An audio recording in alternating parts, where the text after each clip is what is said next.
Welcome to X-Men 97, Episode 9 of Cyclops is Waiting for Me, an X-Men animated recap podcast.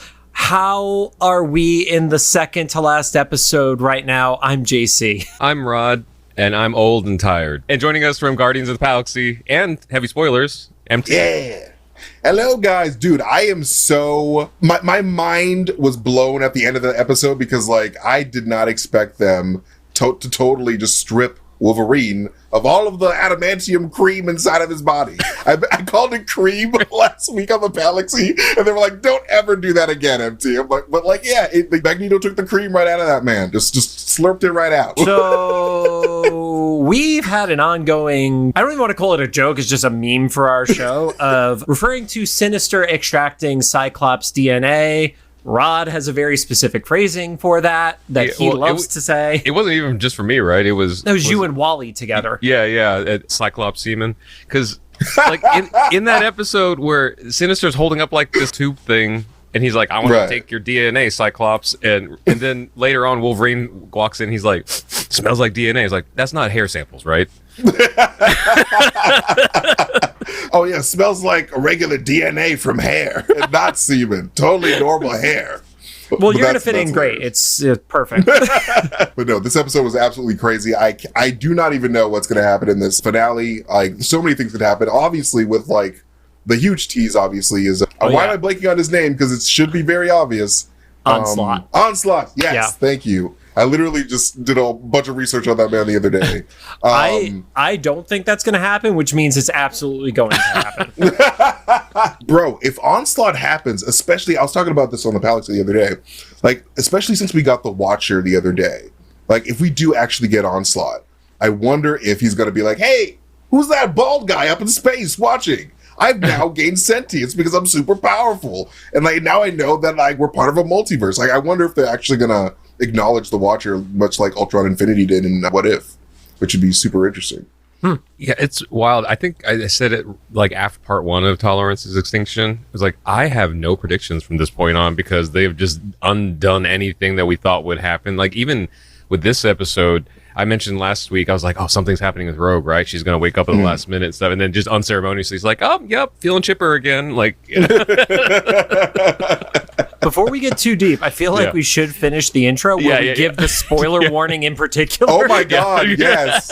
I'm so sorry. Cyclops is Waiting for Me is our weekly podcast series where we're going back and watching every single X-Men animated episode we can find. The podcast started with the original 1992 X-Men, the animated series building up to this moment, the release of X-Men 97. So some quick reminders, we're a recap show about an episode that aired less than a week ago. There will be spoilers, and also if you're just dropping into X-Men in episode 9 like John's friend did last night. Yeah, that was the thing. Insane. Yeah. Oh my God. Why would you do that? If you wanted to meet us for drinks. Yeah.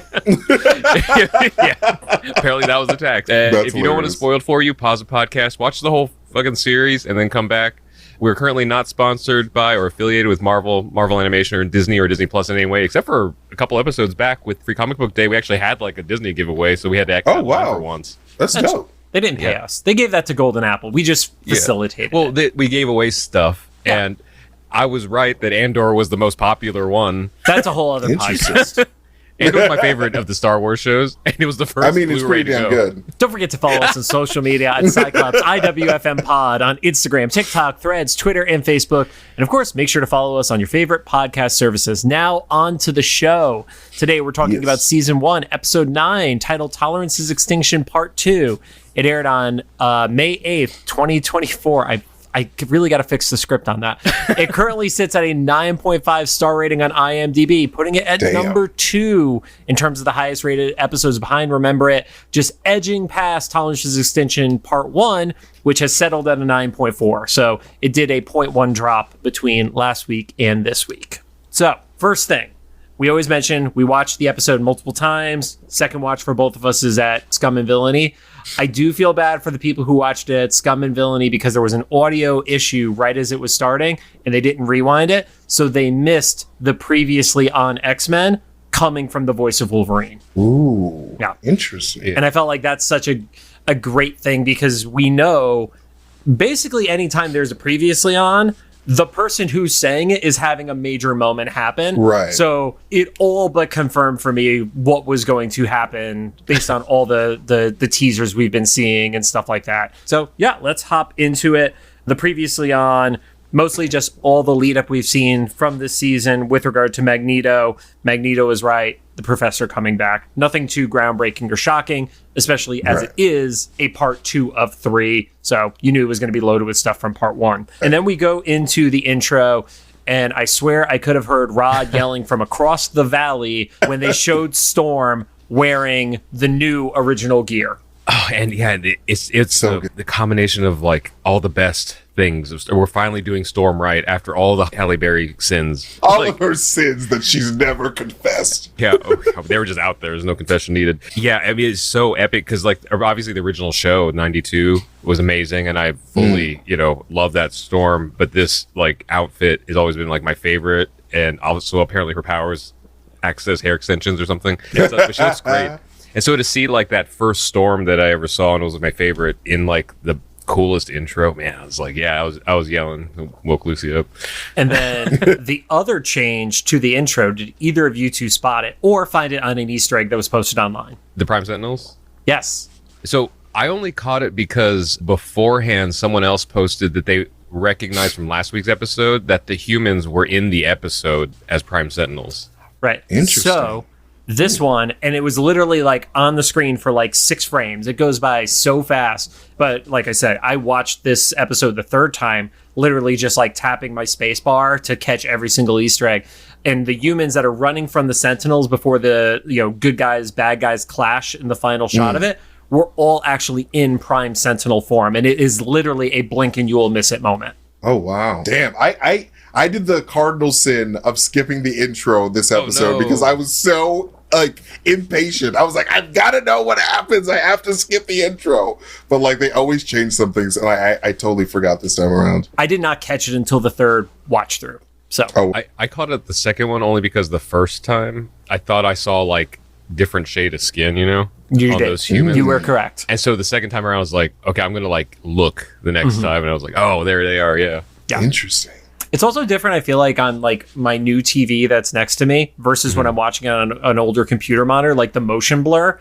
Like it just, I don't notice it on that TV, but when I'm staring at the computer screen from a few inches away, it stands out more. So episode kicks off. It's a sunrise over the destroyed mansion. This is what, the 7th time this mansion has been destroyed in the continuity, basically. Totally safe for kids. Bring your kids on over to the X-Men. Yeah, it's amazing that there's only 1 or 2 students ever there by comparison to all the other X-Men like media. We've talked about this. Like, oh yeah, it's a school. It's like who's a teacher here? Who's actually a student? Because it's like Jubilee, who's now an adult, and Roberto, and that's it.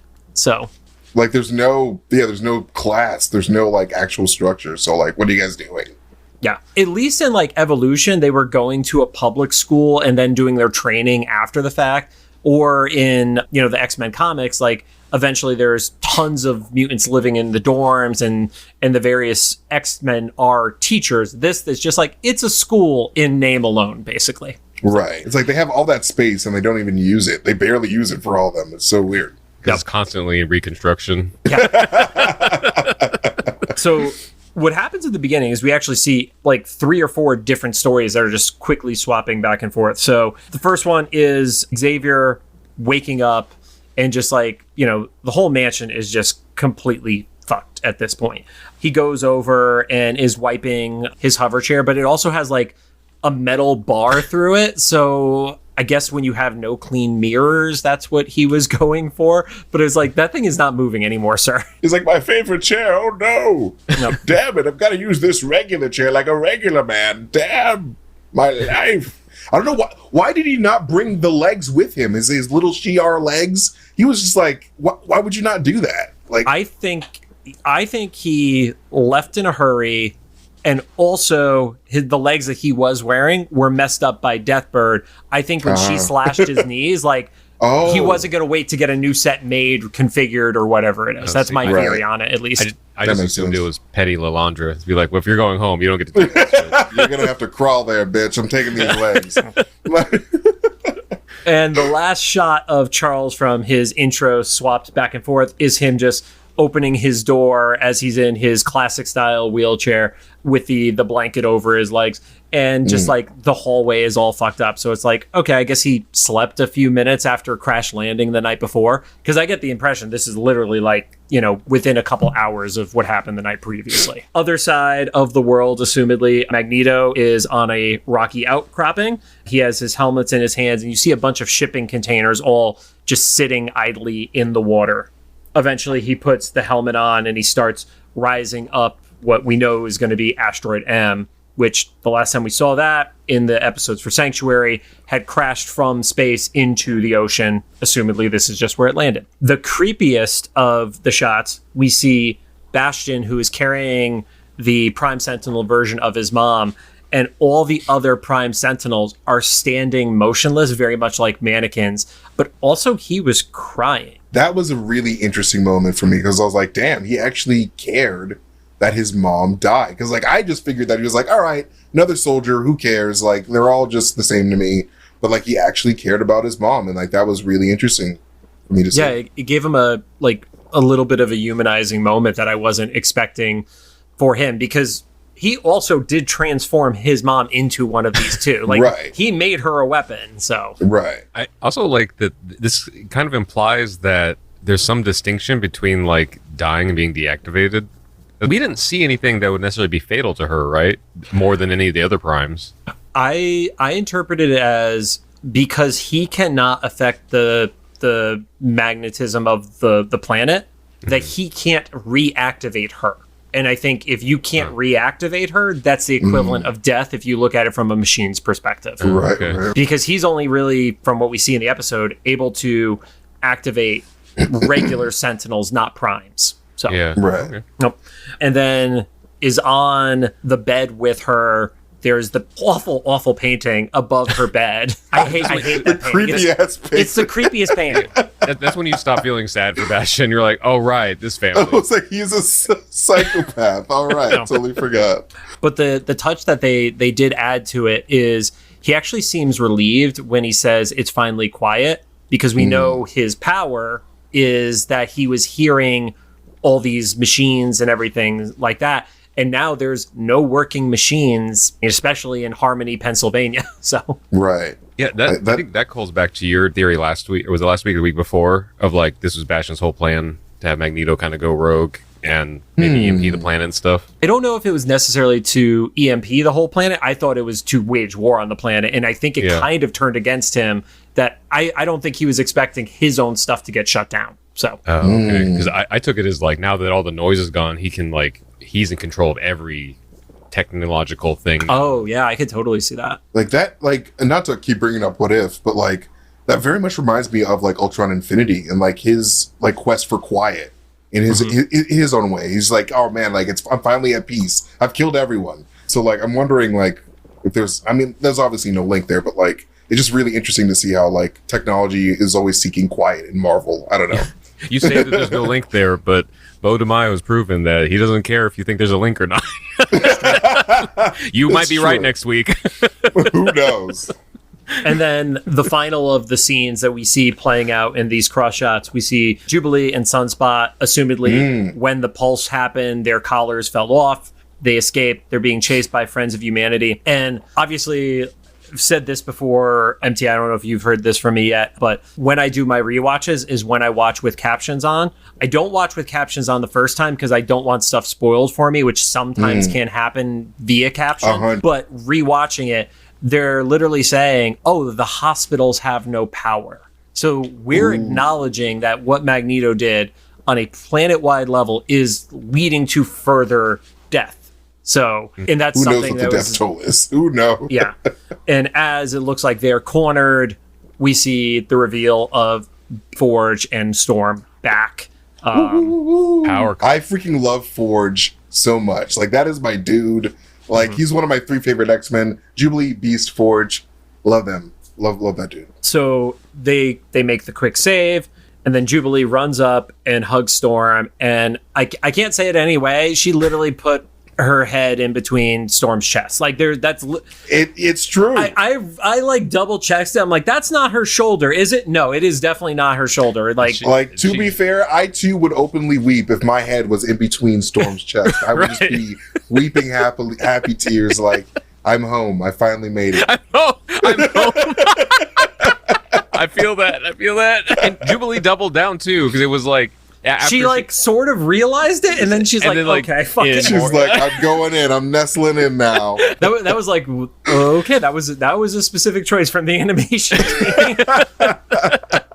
So all those scenes wrap up, and we see Jean is with Cyclops and Xavier, and she says, well, the world's going to end in about 12 hours, so you guys need to be pretty quick about this. And we get into the confrontation between Cyclops and Xavier, asking why Magneto. Rod and I have gone a little back and forth on this in the past, MT, but would love to hear your perspective as like, did you agree with that being the original decision of Charles? Like, even before he gives his explanation to Scott? I mean, definitely not, considering Magneto's past. I thought, there definitely are better candidates out there to lead the X-Men. Like, his dream of, fostering in, a coexistence with humans and mutants. It's not going to be the radical traumatized villain. Sorry. Even though, you guys were boys for such a long time, and, that's your, your old friend, you shouldn't have done that, Xavier. Right. What are you doing? That's kind of foolish. I don't know. Yeah. That's kind of... I like how the X-Men have turned into the audience of this episode. This is the closest, besides Deadpool, that we can get to meta. So Cyclops is saying all the things that we're thinking. He's like, why did you give all of this to Magneto? Right. The one main guy we were fighting for 5 years. Yeah. I mean, I remember there were theories that were bouncing around that it was Magneto had faked the will and that it wasn't actually left to him by Charles. And wow. I was like, I think it would be too simple if that was the case. I feel like this show has done such a great job of showing shades of gray Xavier versus the original 92, where it was very much like White Knight, everything pure Xavier. And him being like, well, I had to roll the dice on my friend, even if it could have led to massive tragedy. And it's like, oh, that was probably not the bet you should have made, Yeah, it's all just idealistic, glasses half full with Magneto type of thinking. It's like, yeah, that's a gamble you probably should have taken with our lives, actually. Yeah. So The maybe it's your own personal thing. But the first episode we saw with him was him trying to steal nukes from the government in the third or fourth episode of 92. So totally fine. Just casual nuke stealing. No big deal. Yeah. So he gives the explanation of he wanted Jean and Scott especially to be able to be free. And Scott gives the perfect response. It's like, even if we want to be free, we're still on this planet. And when shit hits the fan, we're going to get pulled back in. Sinister was still going to try to abduct our child. When Genosha happens as a massacre, we have to come back for it. Whether or not we're formally on the team, we can't step away because they were his first students. So they feel more attachment to the cause than anybody probably except for Charles himself. Yeah, that dude totally forgot that he just raised a bunch of superheroes. It's he's like, these are my kids, rather than oh no, these are superheroes that can go do their own thing, maybe form their own team at one point, which is what they do in the comics, right? They form X-Force, right? Factor, but yes. Yep. X-Factor, that's right. Yep. That's right. But yeah, it's just come on, dude, let them make their own decisions. And that's what Xavier didn't do. He's just all right, I'm gonna try to play with your fates a little bit. And so he tries to extend his hand to Scott, and Scott just totally cold shoulders him and walks by him on it. He won't accept the apology formally. Scott is not happy with this dude at all throughout this episode. Yep. As he walks through the shambles of his previous home. Yeah, he walks through the wall to the outside. So over in the other part of the mansion, Rogue wakes up and immediately yells for Remy, which was it was interesting that she decided to yell for him because she was literally holding his body. So did she, how much of it did she forget? Was it everything that happened in the last episode? Was she still in a state of shock? And Nightcrawler's there and is no, Trask survived, and he's and the assumption is he's going to say, and Magneto did too, but she instantly jumps to thinking somehow Remy survived. So it's almost like she was not herself for episode 7 is kind of the interpretation for me. It's that blackout rage. Right. Well, Yeah, for and sure. she also, it was acknowledged that there was a scene in between when she confronted Gyrick to when Nightcrawler got to her in front of the Dia de los Muertos shrine. Sorry if I'm saying that phrase wrong on it, where she was having a breakdown. That did not get animated, get put into the show. So it could just be the extension of that trauma response. So Disassociation. True. Storm, Forge, Sunspot, and Jubilee come in. As they go to the door, it literally falls over. Your boy Forge, man. He's like, what do you say? We missed the rodeo or not? Hoedown. Hoedown. He's like, man, read the room, man. Right on time.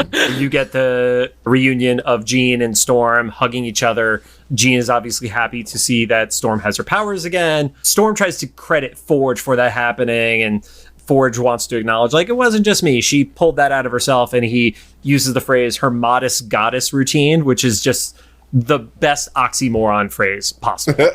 I was going to say, like, metal band name. Modest goddess. I can see that. Well, if you use routine on it, then it becomes a punk band. So There you The go. modest goddess routine. I You like put, like, it. the in front of it, then it's like an emo 2000s band. and then we got a great moment that Rod, you were loving last night at Scum. I So was cracking up because we were watching. It didn't register until we were watching it with like a massive amount of people. It's like Beast is just staring at Forge's crotch for a full 5 minutes. He's like, wow, this is fascinating. How did you make, like, if you dropped into that scene, like if you showed, like, we were talking about my mom before we were recording, who doesn't watch X-Men. If I just dropped her in that scene without context, that's what you would think, right? He's like, like wow, just the how'd you screenshot make and it? be like, Mom, what is happening here? Yeah, well, he's hitting on him, right? That's what's happening. So we do get the explanation. I do love how there are those moments where it's like, well, why does this still work? How does this still happen? That happens like 3 times in this episode. And this is one of them of like, well, you have a cybernetic leg. How is that surviving through Magneto's thing? He's like, oh yeah, I put up a thing years ago just in case. Dope. Oh, how'd This you is figure it definitely out? not going to come in handy later in the 3rd episode. Yeah. How'd That's you like, figure that's it all I out? could think of. I thought about it. Okay, cool. That was a nice little nod, yeah. Because isn't that's whole like elevator pitch for his powers, right? If he can think it, he can do it. Yeah, if Pretty he can- much. he just needs the problem presented to him, and that's when he's able to start solving it. Essentially, I feel like there's in like a super capitalist like context, there's a way to like farm that, right? there is a reason why in the comics he has tended to work for the U.S. military. Okay, Yeah. Yeah, I Let me mean, just- like that's what he did in the show. Like he basically made the Sentinel thing for the military. there's mention that they as a group are going to relocate to the old base on Muir Island, which I thought was an interesting phrase because I don't remember that necessarily being an X-Men base unless they're literally referring to it as when they had to have the base for all of 7 minutes in the Phalanx episode. That's the only thing I could think of where they would, as a team, call it a base. One of Xavier's exes lived there, so yeah, that's what. Lived, and it wasn't just a lab full of his exes. they all just meet together. Well, there was an episode in the original series The where it was Phalanx like, episode. yeah, where it was like a lab full of Charles's exes all working together. I was like, that is a nightmare scenario. But there's Comparing text messages.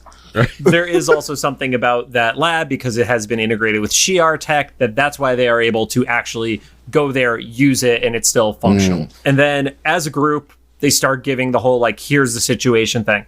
And they reference the fact that there's thousands who are believed dead at this point.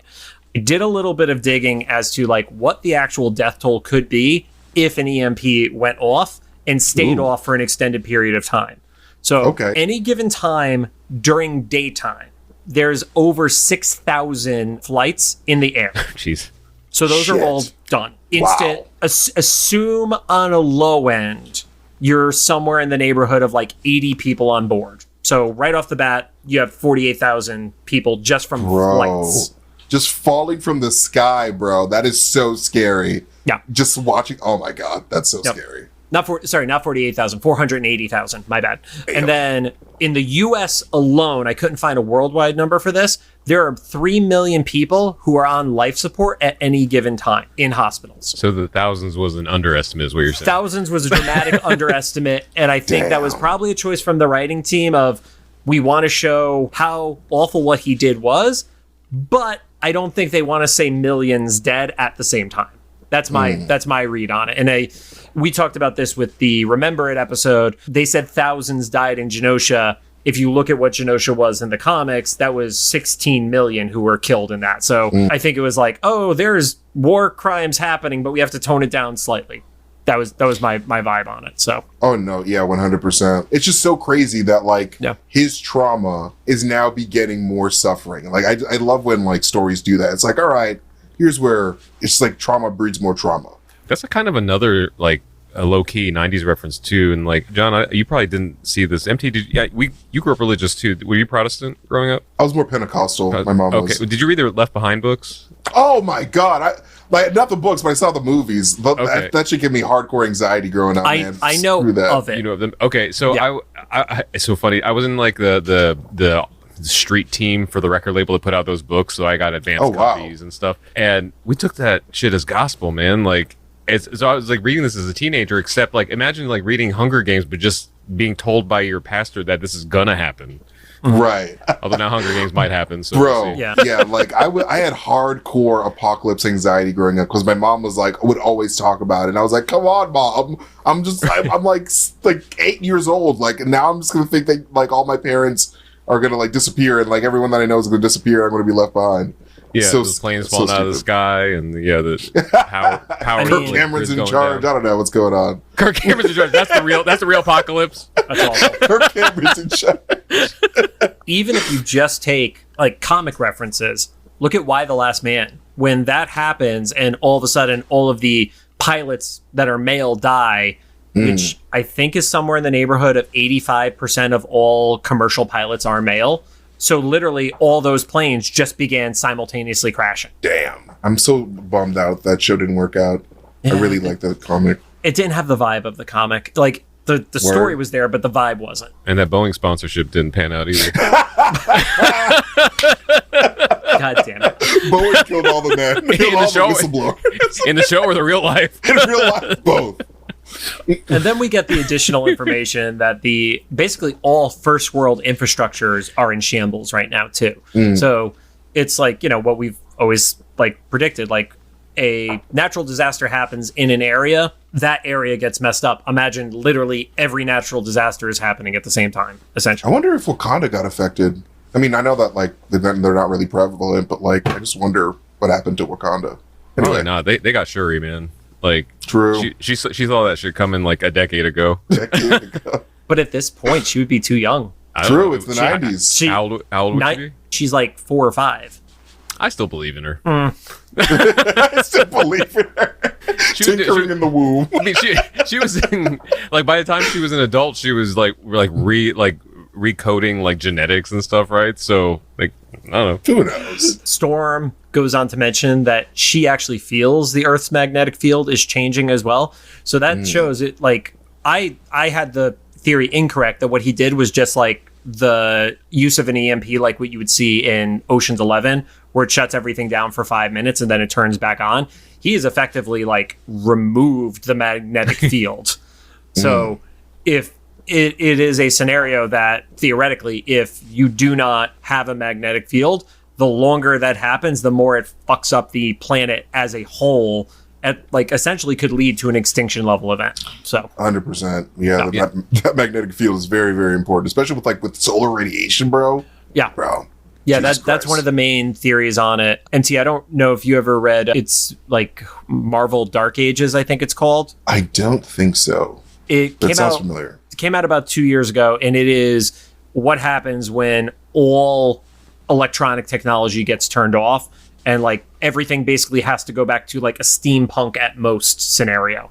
So interesting. It didn't kill the magnetic field, but just all electronics were shot to shit. So interesting. I like that. I had two science friends, one of them with a PhD, try to explain to me what happened here, and I smiled and nodded for 20 straight minutes. I'm a music major. I can count to 4. I was like, okay, sure. What Gene said, like, world will end in 12 hours, that's what I need to know. So you see there's a pin board. On one side is Magneto. Another side is Bastion. I love how it was the, like, roll-fed paper, because it literally had the little dots on the side that it would get fed into the printer. So they were able to pull out dot matrix printer, but nothing else works, so that's good. Gene is basically saying, like, yeah, we need to convince Magneto to reverse this. And that's the first indication that we see what is going to happen with Wolverine at the end of this episode is like, today is only ending one way, and he pops the claws out. Xavier does not want Magneto to take the full blame for this, is trying to put some of it on him. And it's like, too little, too late, man. Honestly, like, what are you going to do at this point? You know, like, I know that Xavier feels guilty, but like, you should. Like, no one's gonna be like, it's okay, Xavier. It's like, no, it's not okay. This is all your fault. You just stayed on the planet. It's like he wants to kind of like be a martyr, but at the same time, he deserves to be the martyr. So yeah, he's like, no, let's get this clear. We know it's your fault. We moved past that. So now we're trying to fix it. And then probably one of my favorite 90s Easter egg moments of the entire episode is they actually designate Blue Team is going to go and find Magneto, and Gold Team is going to go to Bastion's headquarters in the Galapagos and try to take him down. And with the right leaders, right? 'Cause I remember Storm being leader of Gold Team. Yep. And also the fact that when they do the split of Blue and Gold, Jean and Cyclops are on separate teams too. So they kept that authentic. The only thing that I believe was different is normally Beast is usually on Blue Team. Oh, okay. Yeah. Seems a little on the nose, so. A little too on the nose. I mean, if you want to start criticizing Jim Lee and Chris Claremont, Rod, you can go for it. What has Chris Claremont done for the X-Men? Nothing. What has he done lately? Still think he wrote something like within the last 2 years. So Beast mentions also the technology to undo what has happened with the Prime Sentinels might take years to actually restore their humanity to them. So that does give us further indication that all these people who are stuck frozen in time right now are not dead. I think the only question, Rod, that we were having from the last episode is, well, what about the ones who fell from the sky, probably shattered on impact, and they can't reform because they're deactivated at the moment? Yeah. Oh my God, that's horrific. Yeah. We're horrible people, MT. but so what are the rules there? Like, if they reactivate after that, do they still reform, like Nimrod style? Or they're just done because they got depowered and then fell? Well, it's like you have to reactivate them as Prime Sentinels, let them reform, and then cure them. Yeah. If you do it in the wrong order, then It reminds me of that scene from the Resident Evil movie. Which one? When the lasers cut through the person and it's just like, oh my God, yeah, oh my it's God. just meat cubes. I'm not completely cubes just falling. I'm not completely convinced that Beast actually has a solution. I think he's just buying time because he's like, I don't know what the hell happened. Because he hasn't had a single solution this whole series, right? Not yet, no. Okay. He just got rejected by a robot girl, and that's pretty much it. Right. Like, you dated a racist. A racist robot. Come on, Reese. Actually, during my first watch, I thought Sunspot said way less in this episode, and then as I was rewatching, I was like, oh wow, Roberto has a lot of moments in this episode throughout it. And once again, he was part of the X-Men that became the audience. He was like, didn't you give the whole school to the Magneto guy? And he thought that was a good idea. And also points out, well, what happens when you turn these Prime Sentinels back into people? They still volunteered to have this role. So I do like he is actually wearing his debut outfit from his original appearance in the show, or in the comics, though. It looked right. I was like, thank God. And I was like, I don't know what your other look is, but like, this is your look. This is you. The rich kid with the white jacket look. Yeah. I was like, who is this? I was waiting for Xavier to turn around and be like, who the fuck's this kid? And why does he get to talk so much? What are you doing in my house? Get out of here. Where did you find that uniform? We didn't have one made for you. Rod always has pointed these out, and now I look for them. When does Storm have the awkward moment? And this was it for me, where it's like, we'll do this like we always have, as a family, and I just start laughing because I just imagine Rod with those. Well, at least that one was encouraging because, like, MT, this little context, like, my favorite moments were the earliest part of the original show, because Storm would say these things to just emphasize things that didn't make you feel better, but it's like, I guess we were all kind of thinking it. Like, when Jubilee first gets to school and she's like on not a balcony, what is it, like the dome thing at the top? The dome thing, yeah. And she's like, I'm a freak, Storm, and Storm's like, we're all freaks. Don't worry, we're all freaks of nature. Either that episode or the episode later, Xavier was like, I failed us, and Storm's like, we failed together. It was another episode, but yes, yeah. We're all a bunch of failures. I really can't wait because shout out to AJ Locasio, because we just did an interview with him that went live the day that we're recording this. I can't wait till we get to talk to Allison Seeley Smith, just so Rod can have the moments with Storm. That's literally all I want. I'm just gonna hide from the camera and just put Lucy right here. Just be like, I can't be in the same space. Because her and Lenore deserve to win awards for this show. Oh, Like, this season, They're they, so they good. both crushed it. Yeah. Yeah, everybody's done amazing, but these two have had like iconic moments just in like entertainment. Right. Beast does mention of like, oh, well, we probably need to find the central server. Don't know where that is. And Xavier reveals that he has history with Bastion. He knew that he was a mutant from Cerebro. And for me, like you've been mentioning it, MT, this is the moment where it could be a what if. For me, Right, because yes. I like what ifs where it is not a canon moment. So for me, I would be like, oh, well, what if Bastion had accepted the role onto the team, and how does that play out? Right. Because Storm said, oh, in another world, this could have been, or he could have been in that portrait. Yo, it would be so cool if we got like in the comics when the young X-Men came into the future and like interacted with the older generation. If we got that team with Bastion on it, that would be really interesting. It's like, oh no, we have a good Bastion, even though he just ruined the world. But like, Right. Is he actually good? Who knows? Yeah. Like, what? I love conversations like that. Like, especially when we got with Iron Lad when he joined the Young Avengers. It's like, all right, are you gonna become Kang or are you actually a good guy? Like, what's going on there? I'm gonna try not to become Kang. It's like that's not that convincing. Or was, Right. was it the episode where T'Challa became Star-Lord? Right, he got abducted instead of Peter Quill. And then Thanos ended up becoming like not such a bad guy. Yeah, he was Right. he was a member of the Ravagers, and the Ravagers were not criminals. Yeah, so Yeah. I was like, I like the idea. It was like, it just takes like one good friend to like talk you off of like being complete. Pretty much. Like that's about it. It's like it's just choices, man. It gives us more reason to not have faith in Star-Lord, basically, is what I'm hearing. Oh yeah, most definitely. Like, Peter Quill just did not do it right by anybody. no, No. We almost screwed everyone over.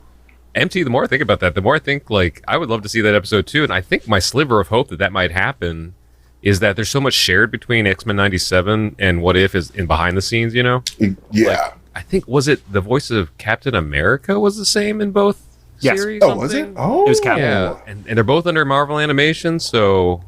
If And anybody's- we did get that General Ross that acted a lot like Homeboy that just died. He sounded exactly like him. exactly like him, and I was like, Yep. "Holy shit!" Like you don't even sound like Harrison Ford. You sound like the other guy, like the OG. If I did not know that actor had passed, I would have thought they had gotten him for the VO. Damn, it was We like kinda- spot on. We find out it's because Harrison Ford just like forbid his likeness to be used. No, that was You're not Harrison Ford. allowed to. I didn't sign on for this shit. A few days ago, we had AJ on, and AJ Dope. voices Han Solo in the Lego games, and he was like, I had to somehow balance between sounding like Harrison Ford but not grumpy, and it's like an oxymoron, you know? Like, it was for Happy kids. you're Harrison Ford. Like, how is that possible? And then the scene wraps up with them basically being like, Kurt is going to transport all of us to Muir Island. And that is a power jump from what we know about Kurt in context of the show. It's like, why do we even have a jet? Yeah, can't he just transport us both to space and to the Galapagos at the same time at this point? Right? So Come on, bro. before they take off, Forge and Beast are working on a neural scrambler, which is what they used to stop Jean mnemonic scrambler, which is what they used on Jean to kind of depower her as the Phoenix. And then Bro. I love this scene. Please go for it. Well, like, I was just going to talk about the bracelet in general, because, like, they reminded me a lot of the bracelets that we saw in Multiverse of Madness used on Doctor Strange and Mordo to neutralize their magic. And I'm like, hey, I wonder if, like, this is, like, the same technology that, like, you know, that timeline just, like, went through a similar thing, or I don't know. But, like, yeah, it's really interesting to see. What was it, Storm, that had, like, the really negative reaction about, like, using it? She was like, no, we're not using it. As soon as it was like, oh, we could use the same basically neutralizer technology, and before he even finished the sentence, her eyes go, the lightning cracks, and they're like, okay, cool, no neutralizer We're technology. not doing that. Okay. Sorry, Mom. Well, I like that Forge is the one that said that. He's like, okay, no neutralizer technology. He's like, yeah, they've been in a relationship for a few months. Like, you can tell, you can tell they've been boning in the desert. They know each other. Like, If I make this neutralizer tech, I will not get laid for at least a month. So it's not being made. and Beast is only into my leg. We then get the most awkward scene of the entire episode where Rogue is standing on the dock and the professor comes up and then says the most out-of-pocket shit he could have said in the entire episode. What did he say again? He basically was like, I thought Gambit should have been buried here. And it's like, who the fuck are you to say anything right now, dude? That's so funny. You can tell people with different experiences wrote this series versus the original series, and all love to the Lee Walds and Larry Houston and everything for the original show. But like, we always suspected or like got hints of Professor Xavier in the 92 animated series being privileged and coming from that place, and they just like really don't hide from it here. Like everything he says in 97 comes from some place of privilege in one way or another, whether it's like sci-fi or like kind of IRL, you know? Yeah. And then Rogue proceeds to, be like, he was the most Cajun man I ever met. What does that mean? I don't know what that means. So she then follows it with basically being like, it wasn't about, he was always trying to escape it, but he also was made up of what was in the past that would come along with him, and you carried it into the future. So that was kind of like her explanation of like, no, in the end of the day, he was still a swamp rat, and that's where he should be buried kind of scenario. And then from a meta perspective, it's also much easier for somebody to rob his grave if needed, if it's not on the grounds of the mansion. Just saying. True. That thing happening. Yes. Yeah. Wink, wink. Yeah. You mean Rogue taking his body? Because she I don't wants mean more time Rogue with taking him? his body. I mean somebody's going to take his body. I don't know. Wink, wink, wink. So Mr. like, A-word. does that mean then that she's kind of backhanded complimenting it? Like she's like, oh, them Cajuns. Yeah, I think she's saying it she's giving it in a respectful way. Okay. Yeah. This is the She's not best saying Cajun I've ever met. Yeah, she's not saying Cajun with a hard C, okay? Those Cajuns. She's like, she's like, oh, well, he doesn't have them people. But then proceeds to take a swing right at Xavier of saying, well, if you saw us as people and not just as your students, you would have known that as well. Ooh, Standing ovation. Got him. That one got the loudest reaction aside from the finale last night, I feel like, Rod. Tell me if you think I'm wrong. That was like the yell reaction at the bar. Because all of us like 90s kids have been like fucking sick of Xavier for 30 years. Every day for 30 years, sick of that bald bastard. Xavier then does the whole like, well, nothing I can say is going to make this okay, and he's sorry to her, he's sorry to Gambit, and he's sorry to Moira, further confirming everything we believe that Moira is one of the fatalities on Genosha as well. And before he could really finish the thought, a storm of lightning, and it basically looked like the Aurora Borealis was with it as the asteroid M is dropping from the sky just over their lake. Because it's the only magnetic activity, right? Is that why the Aurora Borealis was there? I don't know. You were the ones who were talking to the scientists, guys, so I didn't get that far at asking them. I thought the Aurora Borealis was in the X-Men's kitchen. I don't know how they would localize to your kitchen at this time of year. Can I see it? No. Oh. No. That was when the steamed hams were on fire. That's right. God, we're all old. Old Simpsons jokes. There is a generation of people who watch The Simpsons who do not understand that joke because it's in the first 10 seasons when it was still good. Yeah. Come on. Watch the originals. Everybody runs down to the dock, understandably so.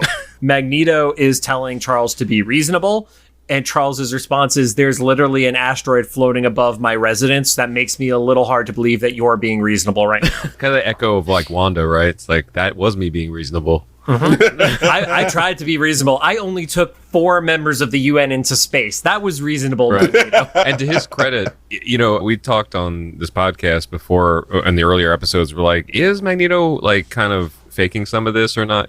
Just to gain some confidence. But like, it sounds like he actually just trying to give it a good college try, so that when it didn't work out, he could be like, I did it by the book, literally the book you left. Yeah. I mean, that's essentially what this speech is, which he gives right after saying, well, I did do this the right way because you abandoned us for your Shi'ar bird queen. That was his exact phrasing. Ooh, got him. Yep. I love how Magneto is just like, we're not doing the Shakespeare speeches anymore. No. I'm just saying, I'm just calling it as it is.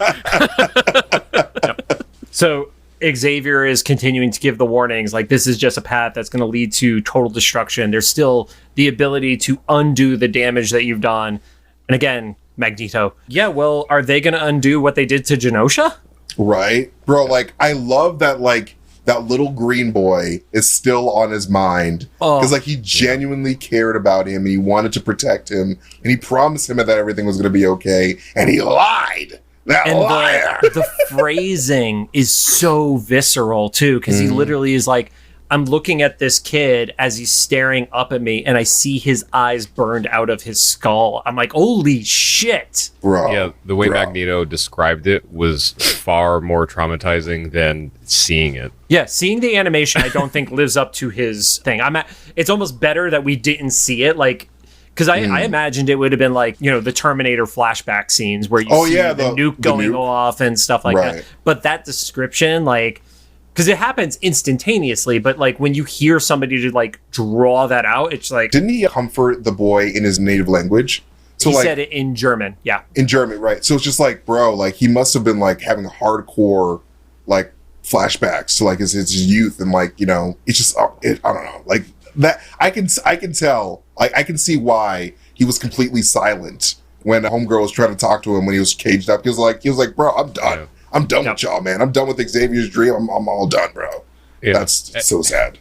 I'm kind of imagine Leech like looking up at him and being like, "What?" Because he spoke to him in German. Unless Leech, because can you translate that before I die, please? I don't know what you're saying. Because Leech's power is to turn off other people's powers. It is not like a mimic or a rogue or a morph where he absorbs their powers. Right. So he just heard German words. And that might be for the best, because if you're going to go, like, maybe don't know you're going to go and still have hope kind of scenario. That's hilarious. Magneto then is like, well, how many more of them are going to die? Your dream is dead. I'm giving them a new one. I'm giving them a new Genosha. And Xavier does the line that, like, it could have been a mic drop moment had Magneto not been so good to respond to it, where it was like, well, we're not gods. We shouldn't be acting like gods. And then Magneto says, well, gods abandon their believers, mutants don't. Yo, such a good line. I love that line. Such a good line. Such a good line. And it also kind of plays off of something we discussed in our last episode where there was the William Stryker Easter egg in it. And I said the name of the trade wrong. I had said it was Mutants Love, Man Kills. It was God Loves, Man Kills. And that felt like probably completely unintentional, but it felt like a good mirror to that phrase for me. Mm-hmm. Oh, absolutely. So, that very much reminded me of, you know, what we saw in, and obviously we're going into MCU territory, but like what we saw in Moon Knight and like what we saw in Thor 4, where like all the gods were just so apathetic because like they all just left humanity. We're just like, all right, peace. You guys can just do your own thing. So like, it's true. Gods just be like that. Rogue responds. She's like, none of you were there. Like, you don't know what this was like. She was like the guy from Waiting at the end. Yeah. Yeah, do you want to... She points, she's like, you suck, you fucking suck, you okay, you're fucking suck. Like, yeah, is basically like, who's next? Jean, been there, done that. We don't know where Bishop is. And then the phrase, Morph was on the team for about 30 minutes before we left them. So, or threw them to the fire, essentially. And if you look at the actual time of when it happened for Morph in the original series, it was like within the first 6 minutes of the second episode. So that is literally 30 minutes from TV time perspective, start of the first episode to when Morph got whacked. Damn. Yeah. Also, shout out to Rogue for using them. Yep. Yeah, because that was the first time they addressed the name properly. It had been in the post credits though, or not the post credits, the credits with the spinning information thing. Yeah, but yeah. Well, I'd read an interview with JP Voices Morph saying like, oh, you won't hear the pronouns or the non-binary terms in the show because in the 90s that just wasn't. It wasn't common. Yeah, but it makes sense why JP would say that now because Lenore had the line. Right. So good on them. So she also said, you know, on Genosha, I made a choice. I was gonna lead mutants into this next era, and I'm not going to see any more die. And then Roberto starts to head off as well, and he's like, yeah, my mom turned me into Sentinels. Like, why would I stay for this? What's left for me here? And Jubilee says me, and then he keeps going. That was like that's not good. I hate Roberto in this moment because he kind of becomes a fuckboy by a little bit. But I like that it gives Jubilee teeth. Like, I think we see her like quasi-villain origin story, you know, because she's been a happy-go-lucky 90s kid, and this was the moment she became a woman, you know, like, because Roberto, like, as much as I understand that your own parents like betrayed you, but like, you just learned to fly 5 minutes ago, and you decided to join a team where your only other teammate woke up from a concussion like 3 hours ago, and you're going to take on all the X-Men. And you're also joining the guy who, like I said, show says thousands, real math is in millions. That's a choice to jump that quickly, too. To side with that guy who's most likely going to get tried for war crimes. Like, what are you doing, man? Nuts. Absolutely nuts. But I like how like they make Roberto and Jubilee match up, because their powers are very similar in the sense that like they're both light based powers, but like I like how Roberto's power has like a little bit of darkness in it. So like thematically, it's like, all right, I join the dark side with my light powers, and you just like super pure, like bright, naive, bright side powers. So I like that. So we hop over to Muir Island, and in case you didn't remember, it is in Scotland because the music makes sure that you know it's from Scotland. It's like how much bagpipe can we put in this without being offensive? Yeah, and I think they found the right balance to it. You get a shot of a hangar, you see two blackbirds, and then it was so quick, and I'm not going to pause it during my initial watch through, but it was the Wolverine Mutant Cycle. It's literally what the toy was called, from the original Toy Biz run of the action figures in the 90s. It's the one that literally has like the claws in front of it. It's dead center in the shot. Trying to sell them action figures again, bro. They need to re-release that, because I know like me and my brother would be two sales automatically right there, because I told John, like, I can't remember if we had it or my brother just clipped out all the pictures of it to like and just post around the house. Around your house. So my parents would get it for him, and my brother and I talked on the phone the day after the episode, and I was like, Peter, did you ever get the Mutant Cycle? He's like, no, Mom and Dad never bought it for me. I was like, that's a bummer. So I did say I was going to go back and do a little bit of digging on that shot in particular. You do see another Porsche is in the because Scott needs multiple Porsches. Partially covered by the background jet, you do see what looks like a Rolls Royce, which is Xavier's original car from the comic books and such. That's what he was originally driving around in. You see one of the hover chairs, and there's a blue hover chair next to it, which I couldn't find reference to in the comics or anything like that. You get the Wolverine motorcycle from X-Men Evolution, where, you know, one of our favorite ongoing jokes is the romantic scenes where Wolverine and Sabretooth can smell each other over distances. It had a very similar paint job to that. And then there's also like a little like dirt bike, which had a similar paint job as well. There were one or two other vehicles in there that I couldn't find references to. For context, anybody listening, this goes and gets recorded the day after the episode, so I only have a limited amount of time to search for Easter eggs. It's not like rewatching X-Men Evolution, where there's like 20 years of research that I can start borrowing from other people on that. And then we see a moment between Cable and Scott. First, let's get into, Bo DeMaio had said everybody should rewatch X-Men, Pride of the X-Men. And I was a little disappointed because all it was a reference to these outfits, not because there was anything from a story beat perspective really that had to do with it. But we did see a classic outfit for Scott, and it was his second outfit, which came from X-Men number 39.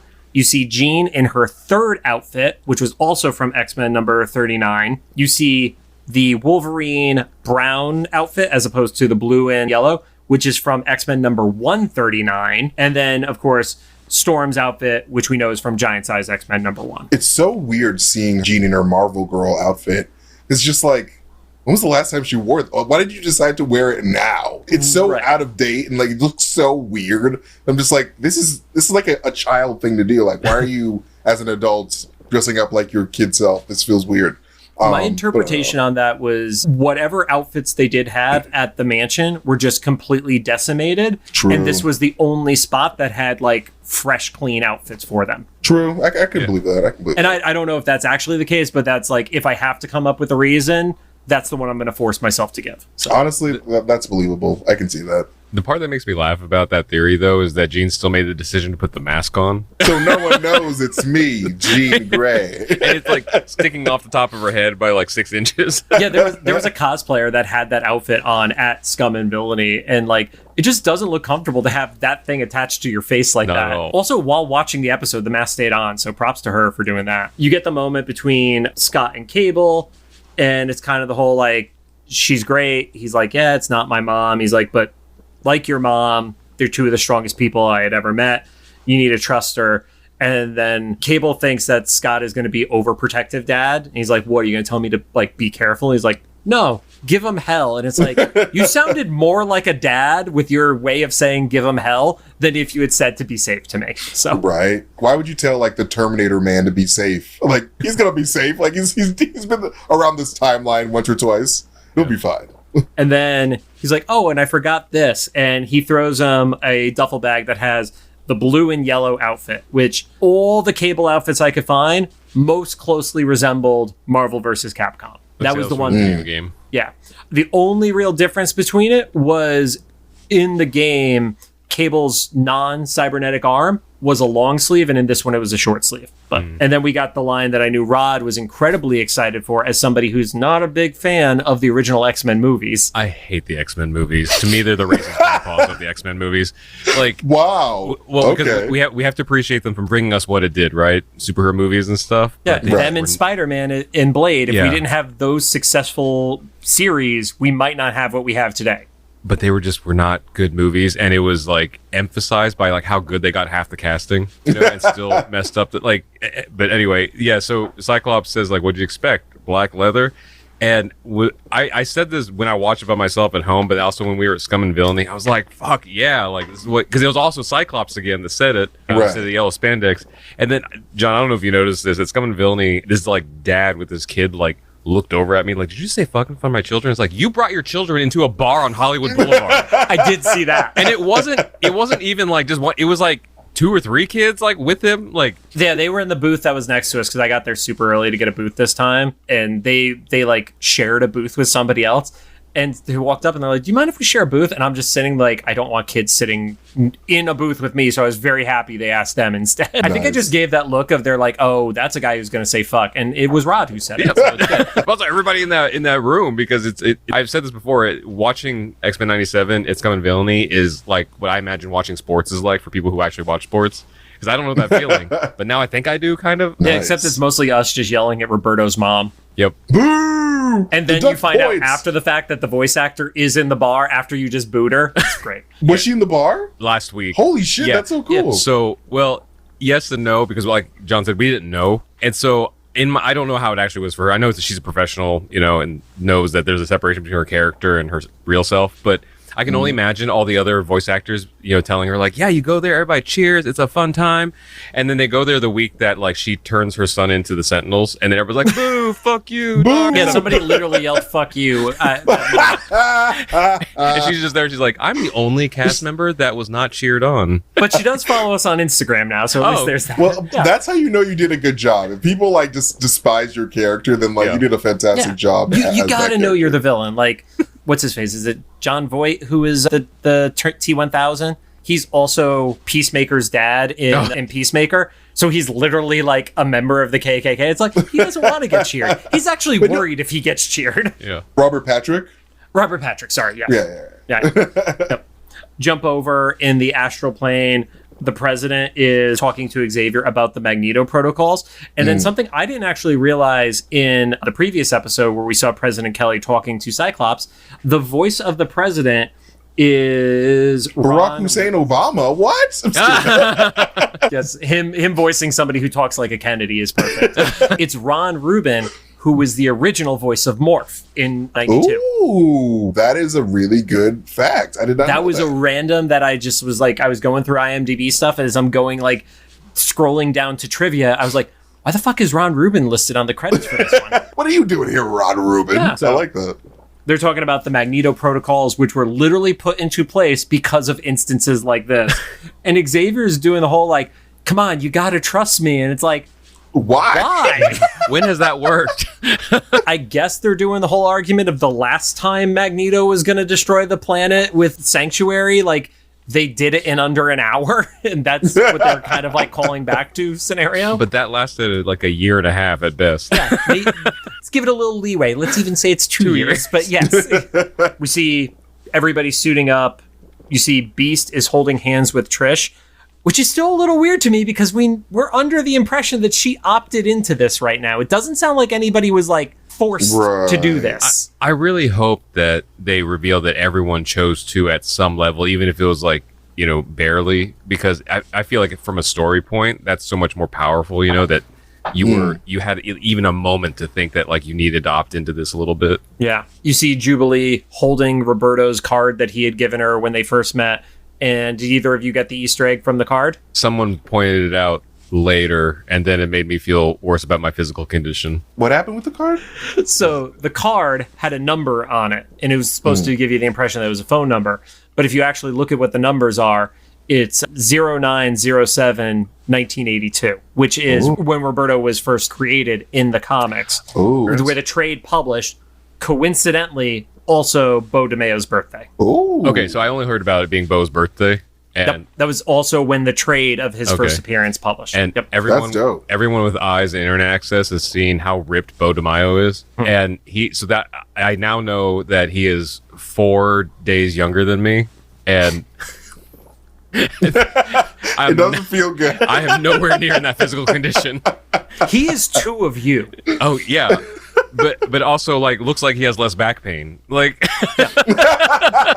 that's because he's 2 of you. Yeah. When you have that much muscle, your back doesn't want to die constantly. Like, but also the address, it was either Claremont Avenue or Claremont Street. I forget which one it is, but obviously a reference to creator Chris Claremont, who, according to Rod, has done nothing for the X-Men. Just with absolutely. But I love that Jubilee burns it, because I was like, yes, now we're going to see Dark Jubilee. Yes. And then the whole team and like kind of like that stilted, single frame animation style is walking to the jets, and you see Morph, who is in a suit that resembles closer to what they look like in the Exiles books. The only difference is they didn't have a cape with this attire, which was pretty standard for the early years of Morph within the Exiles. Also, Marvel Snap, that was the Morph card I had for a while, was the one with the cape on it. So we're saying that Edna Mode dresses the X-Men. No cape. No, God. No cape. And then as the 2 teams split up, Jean going to one jet, Scott going to the other, and they give each other a hug. Is it foreshadowing? Rod has theories that it is. I think it's a red herring on it. What foreshadowing did I think it was? Somebody gonna die. In my broad overall theory, they teased like about 4 deaths in this episode. I feel like one of them has to be real for it to mean something, right? I think we talk about that at the end when we go through all of them. So first, you're getting to Bastion's island, realizes that the jet is on the way, and the Sentinels start waking up. And rough count, just like manually like tapping on the screen, I came to roughly 30 that appear to be there. Don't know how many there actually are on the island, but there's at minimum 30 are shown on screen. So, damn. Yep. Which normally it takes 2 to 3 X-Men to take down a single Sentinel during certain fights. So, overwhelming odds is obviously what we're going for. And then to your point, Rod, about the X-Men being the audience, Morph is like, if there's no power, how is this being controlled? And Forge is like, oh, it's the technopathy. And I'm like, thank you guys for addressing that. Like, even if it's just a total MacGuffin as to how it happens, at least they're giving us an explanation, as opposed to it just happens and there's nothing to back that up. Right. I think this was the moment where I connected with Bastion saying it's quiet now. I was like, oh, so he likes being the only one that can control technology now on Earth. Right. And it's his own technology, not the technology doing it by itself kind of scenario. Storm and Jean have a little bit of a moment where it's like, we're going to draw their fire. We're going to split up the party. Jean doesn't want to do that. And Storm is like, no, we're going to do what we always do. And it's believe in each other. And that was one of the most Storm-ass lines possible. But also, she dropped some truth there, too, though, because she was like, all this change, nothing changes. Everything stays the same. We keep cycling between, like, we had, like, 5 minutes of peace and then 6 months of war, and here we are again. Yeah, nothing ever ends well for them. True. They have the great, like, encouraging lines to each other where it's, may they mind your weather and may they weather Oh, your I mind, love that back and line. That forth. line was pretty cool. It That line was pretty really cool. fantastic. Writers' room like high-fiving each other. Oh, absolutely. They Like they literally, landed a ship on the moon. It's like, yeah, we did it, guys. Yeah. if they were not in a physical writer's room together, they hopped on Zoom to high five on Zoom. Yeah, this is probably during like the later stage of lockdowns. They're probably like out like on the lawns like with sticks, like, hey guys, like tap. No. So 4 of them drop out, and then you see Bastion has basically created this empty city that looked like it was kind of like out of the 50s because it had multiple diners and a bowling alley in it and stuff. Bastion is talking through the Sentinels' voices, and I bingo card, never would have had a Hulk transformation on my Yo, 2024. that was one of my favorite moments of the show. I'm like, yo, I can't believe that he just doesn't stay in this form. Just do this all the time. This is the best one you got. Was I the one that made that dumb prediction a couple episodes ago? You made that prediction, and then a mutual we had messaged me that it's like, oh yeah, this is going to happen because they were also the one that predicted the Doctor Doom appearance. Okay. And I just shot them a message. I'm like, who do you know on this team? Because he's like, Because a couple episodes ago, I was joking at the end. I was like, what's the dumbest prediction I can make for the end of the show? I don't know. Morph turns into the Hulk, and somebody can listen to one of the previous episodes. I said something about Morph turning to Hulk and wrecking shop. I was like, that's never going to happen. yeah. Damn, he did it, man. But the difference was, if you notice, Morph wasn't doing everything themselves. Jean was holding on to them telekinetically. Yeah. And there was the blue circle to help propel them as the fight is going on. Yeah. So yeah, it was Morph attaining some of the physical attributes of the Hulk, but not the totality of the Hulk's strength. Interesting. So Morph was a kind of a green bullet in a way. Yeah, gets to do the Morph smash. Yep. Morph smash happens, and then the Sentinel head gets thrown through the DeMeo diner sign, which is obviously a reference to Bo. And that's when the classic music cue hit at that point too. Cable starts to get into the fight, ends up getting shot away like into the middle of the forest, and then we start getting the Jean and Sinister moments. Sinister starts making puns, which Rod knows I hate. NTU learned that when I was on Palaxy. And they had Sinister fight in a more creative way than I've ever seen Sinister fight before in animation. Like sliding and skating, using the tendrils, doing like a gymnast style flip and spinning in the air, and then turning their cape into combat weapons, like being actual spikes and stuff. This Sinister is so much better than what the animation provided to us in 92. Point blank. I mean, I would hope so. Was this the time where Beast like ripped off one of the Sentinel's hands and like slapped him with his own hand? Yes, that happened right around there. And, like, I don't know. Once again, this might just be headcanon, but I was like, is that another 90s reference for those sticky hands that we used to have? You know? Like, oh my god, yeah. I didn't even think about that. It seems too good not to be. right? Because it can't be the Chappelle reference, right? Like, what are the... No. Save the face. Slap. It's got to be a sticky hand. Right? That's so funny. I didn't even think about that. Yeah, well, the next time we see Bo at an event, you have to ask him that. Okay. So, Hey. you're going to literally sound like comic book guy from the fucking Simpsons episode. Right. Like it's the Poochie episode where Homer just responds, "What the hell are you talking about?" That's what that moment is going to be. Wait, In episode 9 of X-Men 97. Or who was it? Was it The Simpsons? And one of the actors said something like whenever I can't explain it, it was a wizard. That's Family Guy. Oh, was it Family Guy? Okay. Yeah, that one's Family Guy. It was a That's wizard. funny. Okay. Yeah. And then they end up in a bowling alley, and Jean starts to get the upper hand. And I sent the reel to both Rod and MT to make sure they had seen it.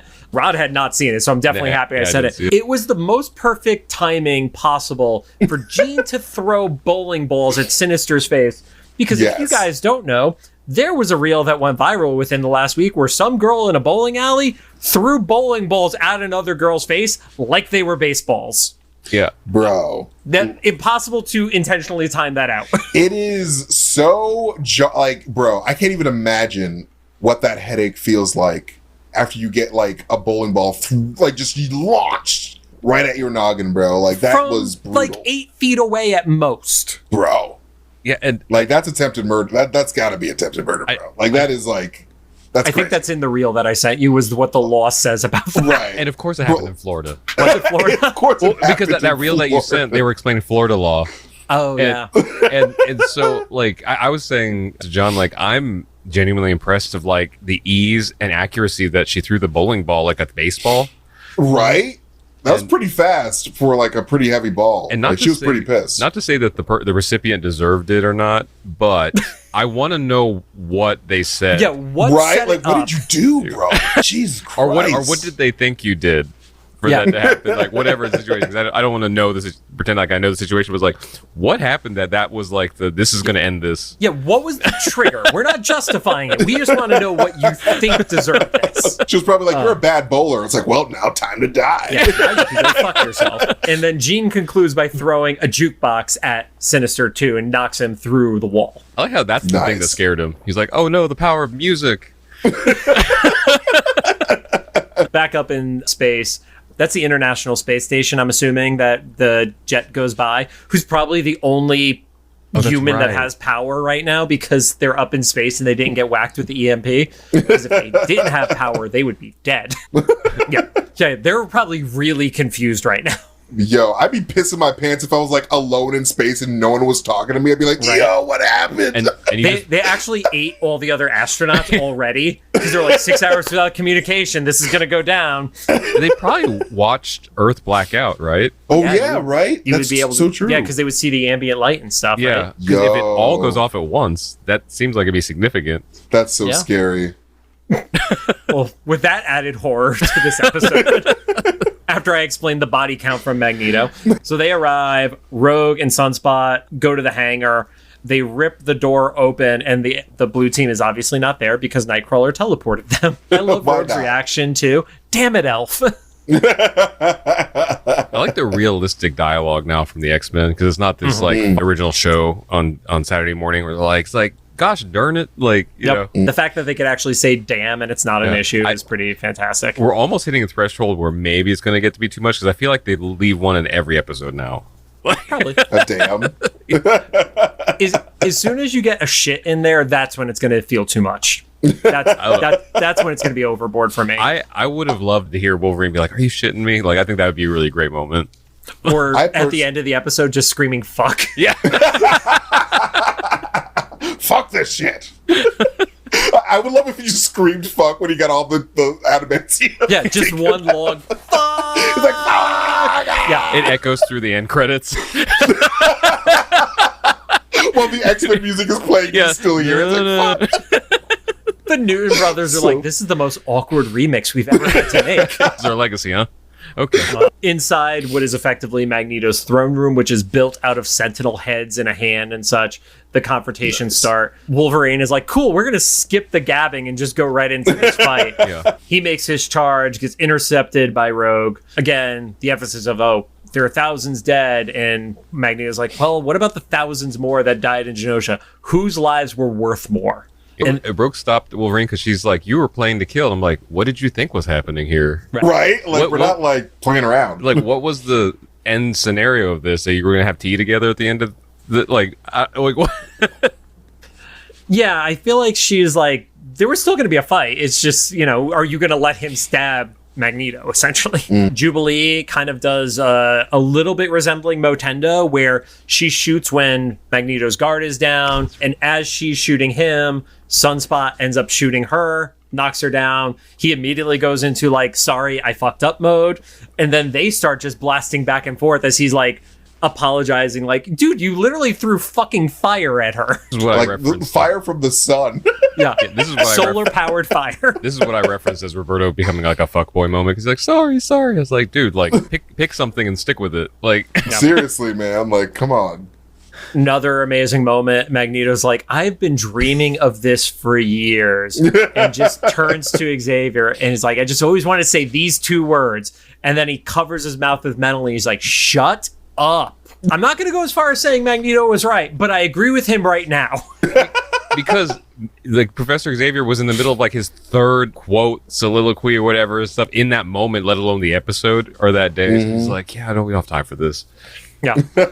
Scott is shooting at Magneto, and Xavier telepathically is saying, we need to remove his helmet. And Scott's like, well, what about all the Prime Sentinels that are going to get reactivated if you do this? And Xavier doesn't really have much of a thing other than, we have to trust Gold Team. It's like, that doesn't feel like a safe bet right now. It's like, I like how this show very much tests the power of like, you know, like the 90s, like, let's just trust each other and everything will be fine. It's like, just sometimes things might not be fine. And like, we fuck up and like the world is in danger.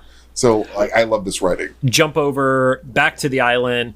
Sinister, quote unquote, runs into the room, is like, oh yeah, they're breaching our defenses. We have to get out of here. And immediately Bastion's like, bullshit, and just downs Morph. It's like, Sinister would literally never risk his own life. I think he says like, know your role too. Which this was that prime territory for know your role, because that was when The Rock was like really starting to take off too. So really loved that from a timing perspective. Beast comes in, tries to do a bunch of flippy shit to get the collar onto Bastion and is not successful. And Bastion ends up holding it. And that's actually the last we see of Bastion for the entire episode. There's like 3 minutes left and there's no Bastion scene after this. So this is definitely, well, I say definitely no prediction. I can't have any predictions. In a normal world, I would say this is where we pick up the next, in part 3. But for the way this show is going, I don't know. We can see the Avengers. I'm not sure what's happening anymore. So in the air, it looks like Storm and Forge are doing pretty well, and they actually have like a cutesy like smile at each other moment. And of course, the jet immediately gets shot.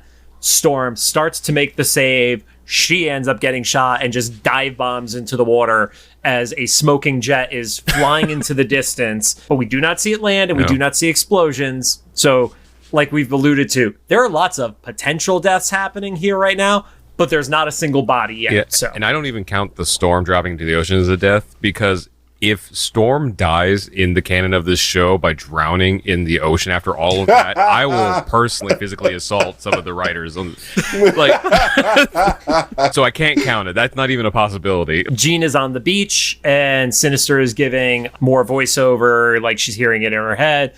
And it's like, oh no, I'm just waiting for you to bring me what I want. And that's when Cable shows up, shoots Jean, and then we get the diamond form on Cable's head showing he's under Sinister's control. I don't remember that being a thing in the past until the recent Sins of Sinister event that happened. Like we saw it with Madeline, but I don't think I read a comic where Sinister used that as a way to exert control over people. MT, do you remember seeing that in the past before? I do not. Yeah. No, I don't. I don't know if that was just a new thing, or I mean, I didn't read a lot of the original like X Factor run. So it could have absolutely happened there, and I just missed it personally. So yeah, I don't know anything of that myself. So to you guys, was that implying that Sinister like implanted that into Nathan as a baby? Yes. Okay. For me, that's exactly what it was. Is I think it was also, we talked about what does Sinister want from Bastion, and in the last episode, it was kind of implied like, oh, it's going to be this whole like group of mutants that he could do experiments on. I think it was kind of one of those things of like, Bastion is like, I will get you Cable, the baby that you experimented on. Sinister wanted Cable to use as a weapon against Apocalypse. So like maybe that's still on the table there. Yeah, to be the perfect weapon that he makes his whole like, you know, super race out of and such. So Jean tries pushing back. It's like, oh yeah, you know, you're being controlled just like your mother was. And she starts using her telekinesis, literally rips apart his gun. Cable says, well, my mother, like you, was a world-class telekinetic. That thing doesn't tend to skip generations and then immediately starts blasting back at her. Jean reaches out through a psychic rapport to Scott. Scott sees everything. And then we get an I love you, as it looks like Jean is being overtaken by Cable's powers. So is it wrong to be desensitized to Jean dying? Not at all. Welcome to being an X-Men reader. Yeah, even just in the show, they pointed out already. It's like, this is like the third or fourth time. So right. I personally own at least 3, if not 4 books where Jean has died. Yeah. And whether it's the original, the reprint, or the trade, I own 4 times. And specifically in a wash of light. Yeah. Best one is in the Grant Morrison run where she literally just gets stabbed. Well, at least there's variety. Yeah. So up in space, Wolverine is holding on to Magneto. Magneto uses his magnetic blast, and when that happens, the helmet is in Wolverine's hands and lands in front of him. And that's when Xavier goes in, starts to telepathically try to take over Magneto, which does not look like it's a good experience. He's lots of screaming and in pain and all that stuff. And then Scott does the Star-Lord moment because for his girl, he literally is like, you need to stop. We need to give them more time. Yeah, I was confused by that. I couldn't tell if he actually thought they needed more time or he just wanted to stop Xavier from doing something he thought was going too far. I think it was he wanted to give them more time because they needed to shut down Bastion. Mm-hmm. And if they didn't shut down Bastion and you turn the planet back on, then all those Prime Sentinels come back and the gold team gets decimated on Earth because Bastion obviously calls everybody back. Mm-hmm. All that said, he's definitely in an emotional state and probably not thinking the most strategically right now. And then it happens, man. Magneto does this big power up, like you see the blast going outside of Asteroid M, gets the helmet, throws it onto Charles's head, and then starts to like crush it, it looks like. The Wolverine backstab happens. It comes through, blood on the chest. Specifically, it was on the right side. I think that was very intentional to show that it wasn't dead center where it would have pierced his heart. So you have plausible way that it wouldn't instantly have killed him. And I'm just like, oh, Jesus. Like, as soon as he said online, read Fatal Attractions, I knew this scene was coming, candidly. Wolverine says to Magneto, you know, been in a lot of wars, and it's usually the brave who die first. And Magneto takes this as, like, I don't have to hold back anymore. And he says, finally, this is over. And then we get a shot-for-shot, slow-mo as hell recreation of what happened in Fatal Attractions, where, like, those last scenes, it's like you literally see the adamantium slowly oozing out, and, like, effectively, like, it's a frozen moment in time as you're seeing it play out. Or as MT said, adamantium cream. Yes. Nope. Suck that cream right out of him. Literally, so, like, I feel like Magneto got to do a lot of things that he's been wanting to do for a very long time today, and I'm happy for him. He shut Xavier up, and he took all the cream out of Wolverine. It's like, that's it. Like, if I'm at Magneto, and I know that there's a metal man with metal claws out there, I'm like, why is he still alive? Like, I should have taken care of this man a long time ago, bro. Like, come on. Yeah, I think it was, he always was holding back on killing Xavier's students for Xavier's sake. Right. That's all of them, though, because it felt like Magneto was ready to just off Xavier. So Wolverine was if we're going to do the comparisons between MCU and this, like, Wolverine was Thor, right? Like, should have gone for the head. Right. And, right. And yeah.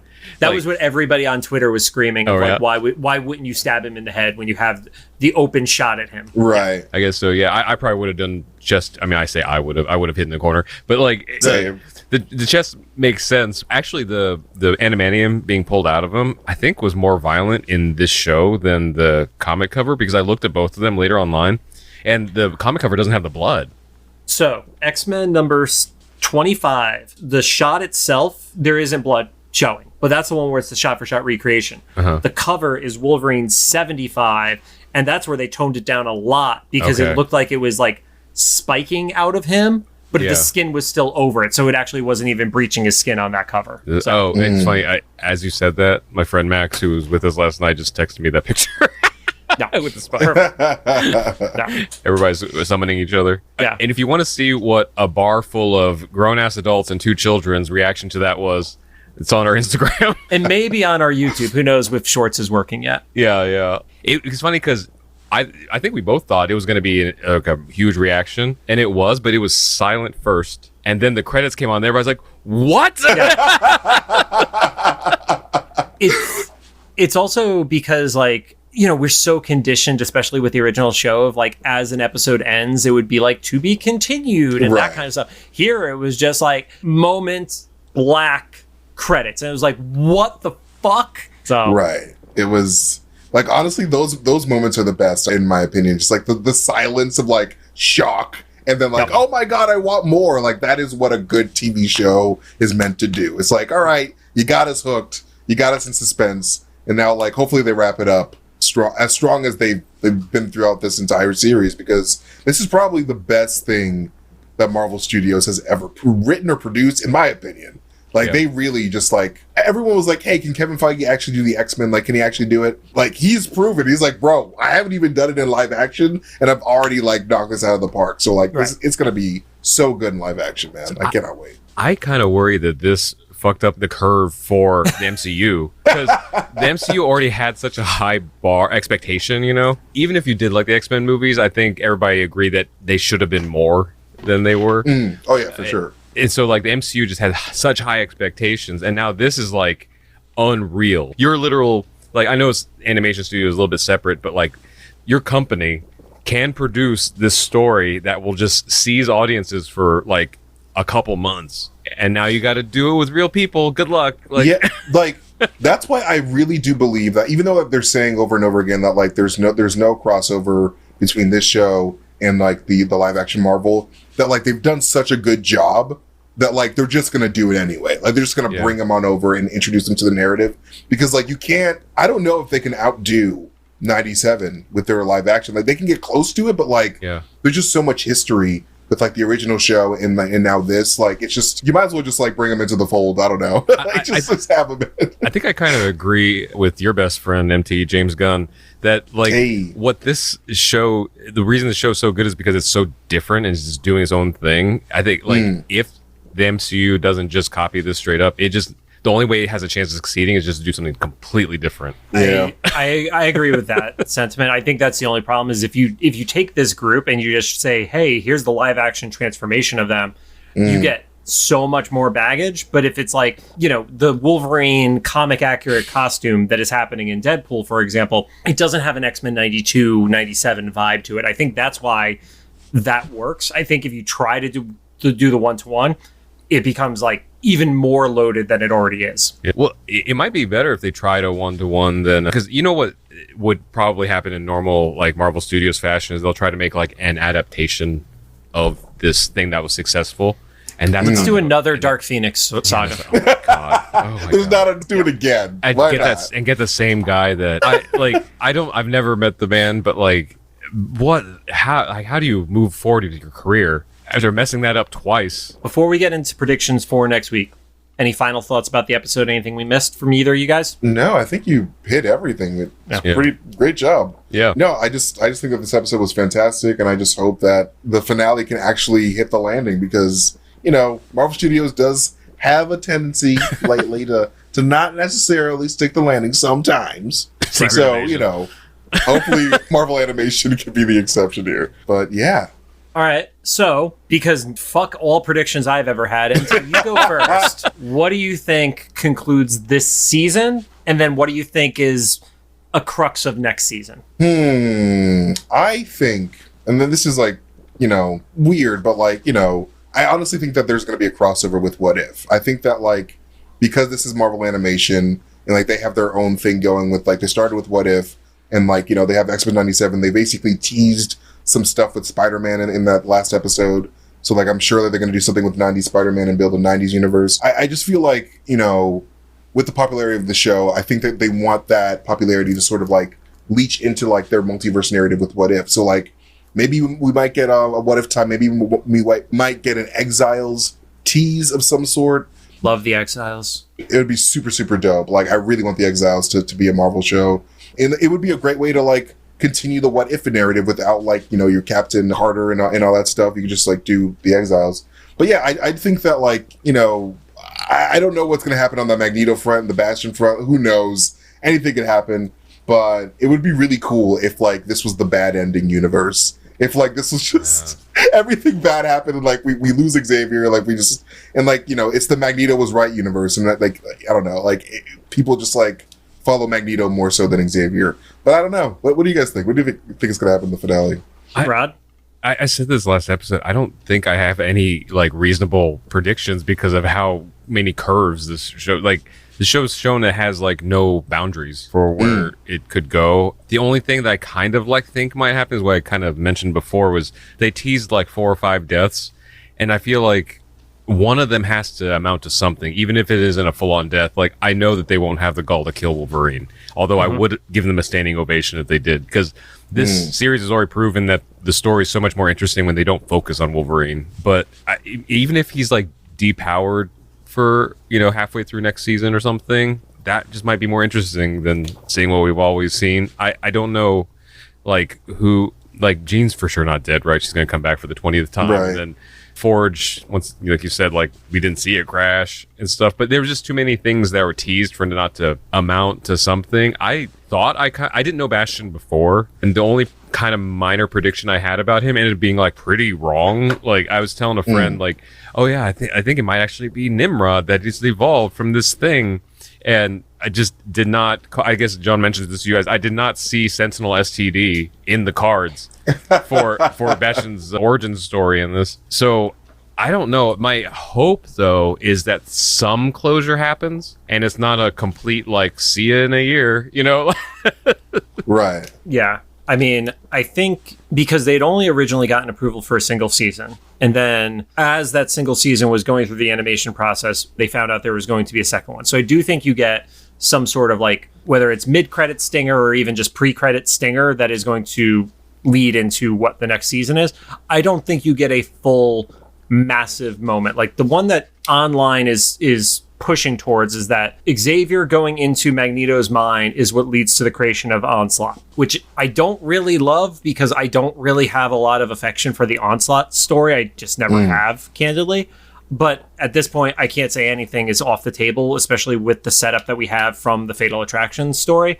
But I also don't think it ends with oh, here's the big reveal that it's Onslaught. I actually think we get some sort of end of season teaser that has to showcase Apocalypse in some sort of tease, because I do think that is how we get Gambit back within the next season. Yeah, Apocalypse has been teased too much, not show. Apocalypse and Phoenix, they've shown them too much to us to not do something with that.